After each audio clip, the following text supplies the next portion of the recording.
আসসালামু আলাইকুম। আচ্ছা, আশা করি সবাই ভালো আছো। আর তোমাদেরকে পঞ্চম পর্বের এই নতুন আজকের এই সেমিস্টারে তোমাদেরকে স্বাগত জানাচ্ছি। আচ্ছা, তোমাদের চতুর্থ পর্ব তো শেষ হয়ে গেছে নাকি? জি স্যার। তো সেক্ষেত্রে আশা করি খুব বেশি জটিল সেমিস্টার ছিল না নাকি? কারণ আমরা যেটা শুনি যত বেশি উপরে উঠি তত নাকি বেশি জটিল। আসলে বিষয়টা ওরকম না, তাই না? আমি জি স্যার। এখন যেহেতু পঞ্চম পর্বের কিছু সাবজেক্ট আছে একটু ট্রিকি, লাইক দ্যাট এই যে আমরা এখন যে সাবজেক্টটা ক্লাস করব এটা একটু একটু মুখস্থের একটু বিষয় আছে, ঠিক আছে? ইলেকট্রনিক্স জড়িত সাবজেক্ট এটা একটু তোমাদের জন্য হয়তো একটু ইয়া হবে, তবে তারপরও আমি চেষ্টা করি নরমালি একদম পারফেক্ট ওয়েতে সহজে যাতে এ প্লাস পাওয়া যায় সেরকম ভাবে আমি ক্লাস নেওয়ার চেষ্টা করব। আর আমার তোমরা জানো নিশ্চয়ই যে আমার ক্লাস নেওয়ার ওয়েটা একটাই, যে প্রথম ক্লাসে আমি যেটা করি যে টোটাল সাবজেক্টে কয়টা চ্যাপ্টার আছে এবং সম্ভব কি কি প্রশ্ন আমাদের থাকতে পারে আমরা টোটালি আইডেন্টিফাই করে বাইরে বের করে নিয়ে আসি। জি স্যার। যাতে আমরা আমাদের থেকে ভয়টা যাতে দূরীভূত হয়, ঠিক আছে? জি স্যার। ঠিক একই ভাবে একই ধারাবাহিকতায় আমি এই সাবজেক্টের জন্য এই একই কাজ করব। এই সাবজেক্টের নামটা কি বলে দিই তোমাদের, এটা আসলে লিখে রেখেছি, ডিইএম মানে কি ডিজিটাল ইলেকট্রনিক্স এন্ড মাইক্রোপ্রসেসর। আর এটা হচ্ছে তোমাদের পঞ্চম পর্ব ইলেকট্রিক্যালদের জন্য প্রবিধান কত 16, ঠিক আছে? এটা সেইটা। আচ্ছা, এখানে তোমাদের চ্যাপ্টার আছে মেবি 16টা চ্যাপ্টার আছে, ঠিক আছে? এখন 16টা চ্যাপ্টার আছে, টোটাল আমাদের সময় তো কম। জি স্যার। সেক্ষেত্রে 16টা চ্যাপ্টারের প্রত্যেকটা চ্যাপ্টারই আমাদের রচনামূলক হয়তো কভার করা লাগবে না, বাট অতি সংক্ষিপ্তের জন্য প্রত্যেকটা চ্যাপ্টারে আমাদেরকে কাজ করা লাগে। কিন্তু আমরা যেটা করি নরমালি ওখান থেকে সংক্ষিপ্ত এবং রচনামূলক যেগুলো সম্ভব আসতে পারে আর কি, সেগুলো আমরা সবসময় আলোচনা করি এবং আশা করি এগুলো করলে তোমরা এ প্লাস পাও, আমি আশাবাদী, ঠিক আছে? তাহলে আমরা প্রথমে তাহলে শুরু করি। এখানে আমাদের এটা তোমরা সুপার সাজেশন বলতে পারো। এই সাজেশনের বাইরে আর আশা করি কিছু করা লাগবে না। এরপরও যদি তোমাদের আরো কনফিউশন থাকে, আরো কিছু জানতে চাও, ইউ আর ওয়েলকাম, তুমি করতে পারো, ঠিক আছে? তাহলে আমাদের এইটাকে আমি যে পয়েন্ট দিয়েছি কিভাবে আমরা ডিফাইন করি, প্রথমটা হচ্ছে অধ্যায়, ঠিক আছে? জি স্যার। অর্থাৎ আমি পয়েন্ট এই ভিতরে একটা প্রশ্ন দেখলে বুঝতে পারবো যে কত অধ্যায়ের প্রশ্ন আর কয়টা সিরিয়াল নাম্বার, এটা তো আমরা জানি, তাই না? জি স্যার। যেমন আমি যদি বলি এটা কত অধ্যায়ের প্রশ্ন, তুমি কিন্তু অনায়াসে বলতে পারবে এটা 3 অধ্যায়ের সিরিয়াল নাম্বার আছে, আবার 9 নম্বরে আছে, তাই না? এরকম রাইট? তো সেই ক্ষেত্রে আমাদের এখানে আমরা একটা জিনিস খেয়াল রাখবো, দুইটা স্টার, কুইজটা যেটা দিয়েছি সেটা হচ্ছে সংক্ষিপ্ত, ঠিক আছে? এবং সেগুলো স্টার দেওয়া গুলো একটা বাদ দেওয়া যাবে, সবগুলো করতে হবে। আর 3 স্টার দিয়েছি সেটা হচ্ছে কি রচনামূলক। এখানে আমাদের যেগুলো 3 স্টার দেওয়া আছে দেখতে পাচ্ছ, এগুলো হচ্ছে রচনামূলক, ঠিক আছে? তাহলে আমরা প্রথম থেকে একটু দেখি কি করতে হবে আমাদের। প্রথমে যেটা আছে, প্রথম যে প্রশ্নটা আছে, সংখ্যা পদ্ধতি নিয়ে আমাদের কথা বলতে হবে এবং সংখ্যা পদ্ধতির একটা বিশেষ বিয়োগ আছে যেটা আমরা নরমালি যোগ বিয়োগ করি না। এই যোগ বিয়োগ আমাদের আসলে কিছুটা ঠিক আছে, আমাদের যোগ বিয়োগ যে নরমাল নিয়ম আমরা করি এটা ঠিক আছে, বাট ওইটার ভিতরে কিছুটা মিস্টেক আছে যেটা আমাদেরকে ছোটবেলা থেকে শেখানো হয়, সেটা তোমরা এখান থেকে জানবে, ঠিক আছে? যেমন আমি যদি উদাহরণ দিই, মনে করো এখানে আছে 10 আর এখানে আছে 8, আমি যদি এটা বিয়োগ করি তাহলে তুমি কিভাবে বিয়োগ করবে? যে 8 থেকে এই যে এখানে সামনে এখানে শূন্য আছে না, এই শূন্যকে আমরা কত ধরি? 10। শূন্যকে কিন্তু 10 ধরি। এই যে এর সাথে যোগ করলাম কত? 10 না? এই 10 ধরি, 10 থেকে 2 বাদ দিই। এখন এই 10টা আমরা কেন ধরি? এটা কিন্তু আমাদেরকে শেখানো হয়েছে। তারপরে 10 আমরা যখন এখানে এই যে 2 থাকে, তাই না? এবার হাতে 1 থাকে, এই হাতে 1টা কোথা থেকে আসলো? এইগুলো কিন্তু আমরা শিখি না। কিন্তু এই সাবজেক্টে দেখবা যে তোমরা এমন ভাবে এই যোগগুলো শিখবা যে আলটিমেটলি ওইভাবে আমাদেরকে শেখানো উচিত ছোটবেলা থেকে। তাহলে এই 10 এর এই প্রশ্নগুলো আমাদের আসবে, ঠিক আছে? তাহলে সেই ধরনের একটা পদ্ধতি আমরা শিখবো। আর আরেকটা পদ্ধতি হচ্ছে যে এখানে একটা মেথড আছে বিয়োগ করার মেথড, যেটাকে বলা হয় 2s কমপ্লিমেন্ট, ঠিক আছে? তো কমপ্লিমেন্ট মানে হচ্ছে উল্টা। আর এই 2s কমপ্লিমেন্ট পদ্ধতিটা মূলত ক্যালকুলেটর বা কম্পিউটার বা বিভিন্ন ডিজিটাল ডিভাইসে এইভাবে করা হয়, এই মেথডে যোগ বিয়োগ করা হয়, ঠিক আছে? তো সেটা আমরা শিখবো যখন আমাদের ক্লাস পড়লে শুরু হবে, তখন আমরা এই পয়েন্ট ধরে ধরে প্রত্যেকটা কি প্রশ্ন নিয়ে আমরা আলোচনা করব, ঠিক আছে? we are about to find all this question, okay? তো নেক্সট এ আসি। এই যে নেক্সট আমরা প্রথম অধ্যায়ে জাস্ট এই করে, প্রথম অধ্যায়ে তেমন কিছু নেই। হ্যাঁ, প্রথম অধ্যায়ে আরেকটা আছে এই যে এটা কি হামিং কোডের সাহায্যে ত্রুটি নির্ণয় সংশোধন করা, ঠিক আছে? এইটা একদম বহুল প্রচলিত একটা পদ্ধতি। এই জিনিসটা কেমন, যদি আমি সাপোজ আমি ক্যালকুলেটরে যদি একটা সংখ্যা প্রেস করে ওখানে একটা ভোল্ট প্রেস করে, তাহলে তো আউটপুট কিন্তু ভুল হয়, ঠিক আছে, জিরো হয়। তো ডিজিটাল ডিভাইসগুলোতে কি হয়, এই যে ভুল সংশোধনের জন্য কিছু আলাদাভাবে কিছু ডিজিট ওর ভিতরে দিয়ে রাখা হয়, যেটা আমি বিজ্ঞানে হামিদ সাহেব উনি হচ্ছে ওই ওনার কোড বলা হয়, যে কোডগুলোকে বলা হয় প্যারিটি বিট। এটা আমরা ডিটেইলসে যখন আলোচনা করব তখন বুঝবো, ঠিক আছে। এটা হলো প্রথম অধ্যায়, জাস্ট এইগুলাই। আচ্ছা, দ্বিতীয় অধ্যায়ে আসি আমরা। দ্বিতীয় অধ্যায়ে বিভিন্ন প্রকার গেট আছে। গেট মানে কি আমাদের আইসি দেখে আমরা ছোট ছোট, ঠিক আছে, ওইগুলো কিন্তু ওই গেটের সমন্বয়, and gate or gate not gate, ওগুলো আমরা ছোটবেলা থেকে দেখে আসছি, তাহলে এটা আমরা আলোচনা করব। আর ওই গেটের ভিতরে দুইটা গেট আছে, একটা আছে ন্যান্ড গেট আর একটা কি নর গেট। এখানে ভাগ্য যদি ভালো থাকে, এখানে আমি সংক্ষিপ্ত দিয়েছি, বাট এইটা কিন্তু অনেক সময় রচনামূলক দিয়ে দেয়, ঠিক আছে। এইটা যে ন্যান্ড এবং নর গেটের সাধারণ সমান, ঠিক আছে, এটা গেল। নেক্সট আসি আমরা দ্বিতীয় অধ্যায়ে বেশ কিছু প্রশ্ন আছে, এবং দ্বিতীয় অধ্যায়টা খুবই ইম্পর্টেন্ট ফর ইওর এক্সামিনেশন, কারণ এখান থেকে তুমি রচনামূলকও পাবা এবং সংক্ষিপ্ত পাবা, বিভিন্ন অতি সংক্ষিপ্ত পাবা। তাহলে তিনটা, এখান থেকে তিনটা ক্যাটাগরি প্রশ্ন তুমি পাবা, খুব ইম্পর্টেন্ট, ঠিক আছে। সেজন্য আমি এখানে অনেকগুলো প্রশ্ন দিচ্ছি। ওকে, তারপর আরো কিছু কিছু প্রশ্ন, যখন এইগুলো আমরা আলোচনা করবো, অতি সংক্ষিপ্ত অটোমেটিক্যালি ওর ভিতরে কি ইনক্লুড আছে। তারপর এই যে 2.5, এটা খুবই সহজ, ডিজিটাল আইসির বৈশিষ্ট্য, এটা বাসায় করে যেতে হবে, এটা আমরা আলোচনা না করব, ঠিক আছে। ওকে, তারপরে কি আছে 2.6 আসো, এখানে আরেকটা আছে, সবই গেটের খেলা এখানে, ঠিক আছে। এই ট্রানজিস্টর লজিক, এখানে সবই আসলে গেট নিয়ে আলোচনা করা হয়েছে, এটা গেল। এবার সবচেয়ে ইম্পর্টেন্ট বিষয় আছে এই যে 2.7 এ আছে কার্নো ম্যাপ, এটা আসবে 100% আসবে, এবং এই কার্নো ম্যাপটা কিন্তু মানে বোঝা একটু ট্রিকি, বাট এটা মানে এটা এমন একটা ম্যাপ, এটা সবার কিন্তু উত্তর করা একটা সম্ভাবনা আছে, ঠিক আছে। এটা কনসেপ্টের ব্যাপার, সবাই যদি একই কনসেপ্টে এটা পড়ে তাহলে ঠিক হবে, তখন আমরা এটা নিয়ে আলোচনা করব, তখন ক্লিয়ার হবে, ঠিক আছে। এটাই গেল। তাহলে এখান থেকে এই দুইটার ভিতরে আমি আশা করছি দুইটাই পাবো, আর না হলে একটা 100% ইনশাআল্লাহ, হ্যাঁ, আশা করা যায়।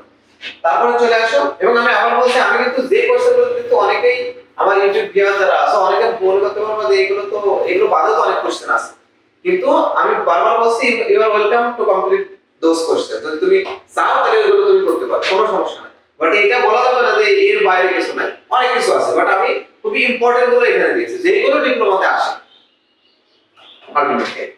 তারপরে চলে আসো এই 4:1 মাল্টিপ্লেক্সার, এখানে দেখা যাচ্ছে ইনপুট চারটে হবে আর আউটপুট কয়টা হবে, একটা। এটা তুমি কোর্সের ভিতরে দেখে অনেক কিছু বুঝতে পারবে, ঠিক আছে। এই মাল্টিপ্লেক্সার আরেকটা সংক্ষিপ্ত নাম আছে কি, মার্কস, এটা আমরা যখন আলোচনা করব ক্লিয়ার হবে। 3 অধ্যায় আছে, আমরা আবার 3 অধ্যায় কি আছে, একটি ফুল অ্যাডার।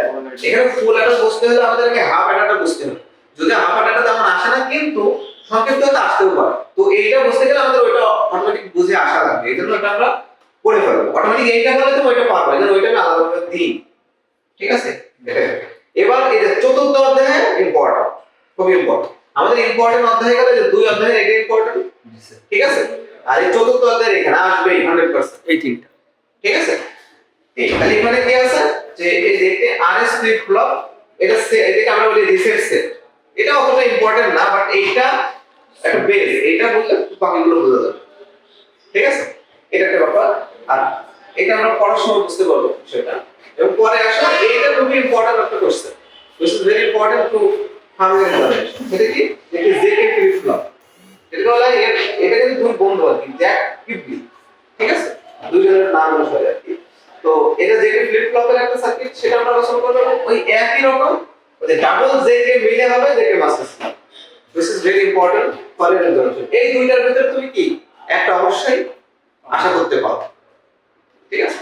তো পরে নেক্সট আসি, নেক্সটে কি বলছে, তাহলে আমরা এতক্ষণ চতুর্থ অধ্যায় বলতেছিলাম নাকি। আচ্ছা, এবার আছে পঞ্চম অধ্যায়। আচ্ছা, পঞ্চম থেকে আমাদের মোট টোটালি চ্যাপ্টার আছে 12টা, এর ভিতরে আমরা যদি 9টা কভার করি মোটামুটি ভাবে, তাতে আশা করি মোটামুটি তুমি 5টা অলমোস্ট বুঝতে পারবে। আর তো আমরা সংক্ষিপ্ত এর ভিতরে দিয়ে দিয়েছি, তাই না। 5.13 তে কি বলছে, একটি 4 বিট সিনক্রোনাস ও অ্যাসিনক্রোনাস, অ্যাসিনক্রোনাসের কিন্তু আরেকটা নাম আছে রিপল কাউন্টার, রিপল, ঠিক আছে। আর এটা আছে কাউন্টার হবে, হ্যাঁ, এটা কি কাউন্টার মানে গণনাকারী যে ডিভাইস, এটাকে গণনা করে। তো সিনক্রোনাস ও অ্যাসিনক্রোনাস কাউন্টার আরেকটা নাম রিপল কাউন্টারের বর্তনীয় সূত্র, যেমন আমরা দেখবো এটা কিভাবে গুণে, এই গুণার কাজটা কিভাবে করে সেটা আমরা দেখবো। ওটা গেল। পরেরটা আসি, দেখতে রিং কাউন্টার, এটাও কাউন্টার এটাও কাউন্টার, দুইটা কিন্তু কাউন্টার। এটা রিং বলতে একদম রিং এর মতো, প্রথম থেকে শুরু হবে, গুনতে গুনতে গুনতে গুনতে আবার কি হবে, প্রথমে ফিরে আসবে। এটা হচ্ছে রিং টাইপের আর কি। অর্থাৎ একটা ডিভাইসের আউটপুট যদি অন্য প্রথম ডিভাইসের ইনপুটে দেওয়া হয়, তাহলে এভাবে রিং আসতে দিতে ওই কাজটা হয়, এই জন্য এটাকে বলা হয় রিং কাউন্টার। ঠিক আছে, ওকে। তারপর আসি এই দুইটা ভিতর থেকে একটা নরমালি আসে, খুবই ইম্পর্টেন্ট। ঠিক আছে, যারা ইউটিউব ভিডিও আছে একটা স্ক্রিনশট দিয়ে রাখো, এটা খুবই ভেরি ভেরি ইম্পর্টেন্ট। এই ছয় অধ্যায়ের এই দুইটার ভিতরে একটা প্রায় আসছে, দেখেন খুব ইম্পর্টেন্ট। ঠিক আছে, এর ভিতরে আমি সবগুলো যেগুলো দিয়েছি একটাও বাদ দেওয়ার মতো নাই, যারা এই প্লাস দিয়েছে একটা বাদ দিলে হবে, প্রত্যেকটা করতে হবে। এরপর আমি আরো স্পেসিফাই করে দিচ্ছি কোনটা কোনটা বেশি বেশি ইম্পর্টেন্ট। হ্যাঁ, ঠিক আছে। তাহলে এখানে কি আছে, R2R, মানে এক জায়গায় আছে R1 এর একটা রেজিস্টার, আর ওই আরেক জায়গায় দেওয়া আছে 2R মানের একটা রেজিস্টার। অর্থাৎ এটা যদি 10 ওহম হয় তো এটা হবে 20 ওহম, এরকম ভাবে কি করা আছে, সিম্পলিফাই করা আছে। সেরকম একটা রোধক, লেটার DA মানে কি ডিজিটাল টু অ্যানালগ, অর্থাৎ যে ডিভাইসগুলো ডিজিটাল সিগন্যালকে অ্যানালগ সিগন্যালে কনভার্ট করে তাকে বলা হয় DA কনভার্টার। তো সেখানে কিছু রেজিস্টারের বিন্যাস থাকবে, সেই রেজিস্টারের বিন্যাসটা কিভাবে থাকবে, এইভাবে। ঠিক আছে, এটা আমরা ক্লিয়ার বুঝতে পারবো যখন আমরা শুরু করব। এর গণনা অঙ্কন করে বড়, এটা একটা গেল। আর একটা হচ্ছে এইটাও একই, এটার নাম আছে ওয়েটেড রেজিস্টার। এটা হচ্ছে বাইনারি ওয়েটেড বলে, সামনে একটা বাইনারি দেওয়া দরকার ছিল, বাইনারি ওয়েটেড রেজিস্টার দিয়ে, মানে এটা হচ্ছে দিয়ে কনভার্টারের একটা প্রকার আর কিছু। ঠিক আছে, ওইটা আমরা দেখব।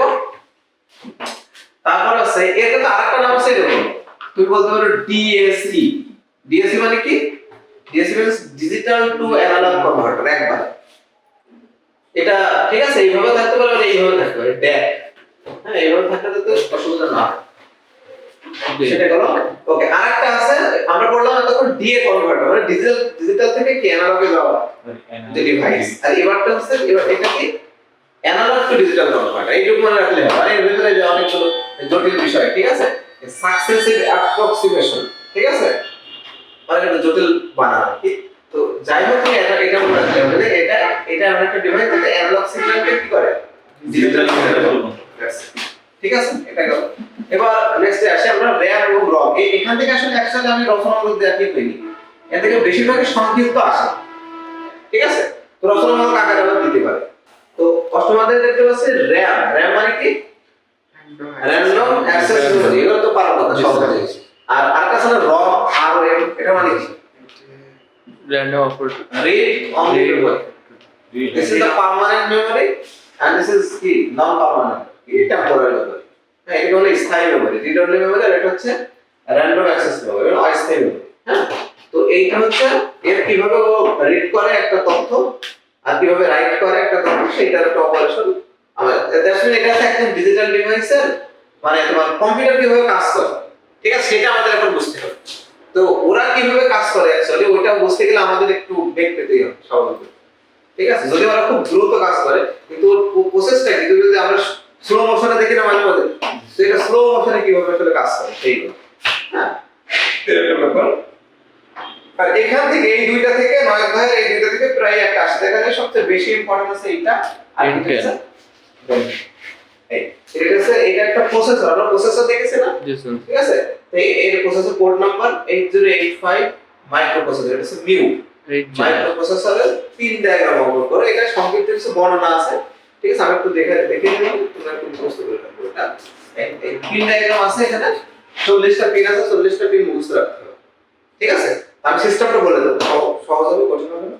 আর পরেরটা হচ্ছে ওই প্রসেসরের আর্কিটেকচার, মানে গঠনটা কিভাবে, ওই আমরা তো ছোট দেখি, এতটুকু দেখি, তাই না, তো ওর ভিতরে তো অনেক গেট, লজিক গেট, ট্রানজিস্টর, অনেক কিছু আছে, ক্যাপাসিটর, রেজিস্টর, বহুত কিছু আছে। ওর ওইগুলো কিভাবে কাজ করে, কিভাবে ওখানে গঠন আকৃতি দেওয়া আছে, ওইটা আমরা দেখব। এই দুটোর ভিতরে একটা করে আসবে দেখা যাবে। Okay, that is the whole suggestion of your digital electronics and microprocessor subject. ঠিক আছে, তো আশা করি এই ইয়াগুলো আমরা যদি মোটামুটি কভার করতে পারি পুরোটাই, তো you will get your A+ mark ইনশাআল্লাহ। তারপরও আরো অনেক কিছু কিন্তু আমরা বাদ দিয়েছি, ঠিক আছে, কিন্তু আসলে এই স্বল্প সময়ের ভিতরে এত সব কিছু কভার করা, ঠিক আছে, that is so much difficult for us. তারপরও আমরা চেষ্টা করেছি যাতে এইগুলো যেগুলো খুবই কমন সাবজেক্ট, মানে কমন যেগুলো কি ইম্পর্টেন্ট যে কোশ্চেনগুলো আমরা যাতে শেষ করতে পারি সহজেই। এটা আমরা চেষ্টা করব শুরু থেকে যাতে পুরোপুরি। আর আমি এই যে এটা তো আমাদের ফার্স্ট ভিডিও, এটা ইউটিউব ভিডিও মানে ভিডিওর জন্য বলছি, এটা আমাদের ফার্স্ট ভিডিও। তোমরা যদি লেগে থাকো, আমি আশা করছি আমরা যে কোশ্চেনগুলো দিয়েছি এটা সলভ করতে থাকো। প্রত্যেকটা ভিডিও আমরা বাই দিস টাইম আস্তে আস্তে আস্তে আস্তে কি মানে লেকচার ওয়াইজ দিয়ে দিই। তো তোমরা আশা করি এতে বেশ উপকৃত হবে। তো আজকে এই পর্যন্তই। Keep learning, keep growing your career. আল্লাহ হাফেজ, ভালো থাকো, আসসালামু আলাইকুম।